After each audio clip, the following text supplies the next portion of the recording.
সাভারে ক্যান্সারে আক্রান্ত জনপ্রিয় শেফ ও ক্যাফে মেট্রোর স্বত্বাধিকারী আশরাফুজ্জামানের চিকিৎসায় মানবিকতার হাত বাড়িয়েছে সাভার স্পেশালাইজড হাসপাতাল। সোমবার রাতে হাসপাতালে চিকিৎসাধীন আশরাফুজ্জামানকে দেখতে যান হাসপাতালের চেয়ারম্যান ও জাতীয় ফুটবল দলের সাবেক অধিনায়ক আশরাফুল ইসলাম রানা।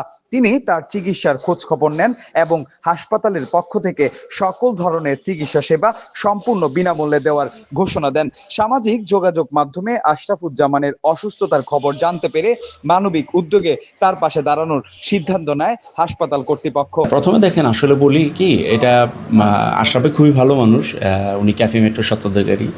তো এখানে সবাই ওনার পাশে আছে, সবাই যেভাবে আসলে পজিটিভলি রেসপন্স করছে, এটা ভালোবাসার জায়গার থেকে।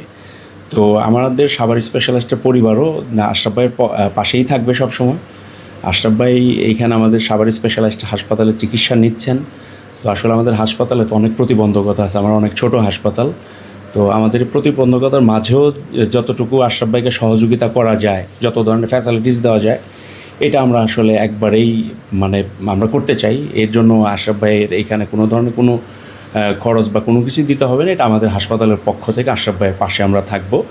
যতটুকু আমাদের রিসোর্স আছে, যে আমাদের ছোট পরিসরে যতটুকু করা যায়, ক্যাবিন থেকে শুরু করে ডক্টরদের, আপনার প্যাথোলজি, ইনডোর প্যাথোলজি বা সিস্টারদের সেবা, যতটুকু করা যায় ইনশাল্লাহ আমরা তার পাশে থাকব।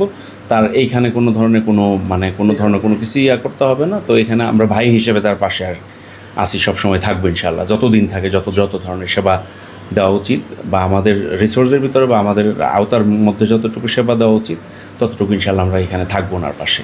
কোর্স, কারণ দেখেন না, এটা তো আশরাফ ভাই একজন জনপ্রিয় ব্যক্তি, সাভারে ফার্স্ট আসলে ক্যাফে মেট্রো, যদি আমি বলি ফাস্টফুডের যে ছিল, রেস্টুরেন্ট ছিল, তো এটা আশরাফ ভাই আসলে খুবই পপুলার ছিল।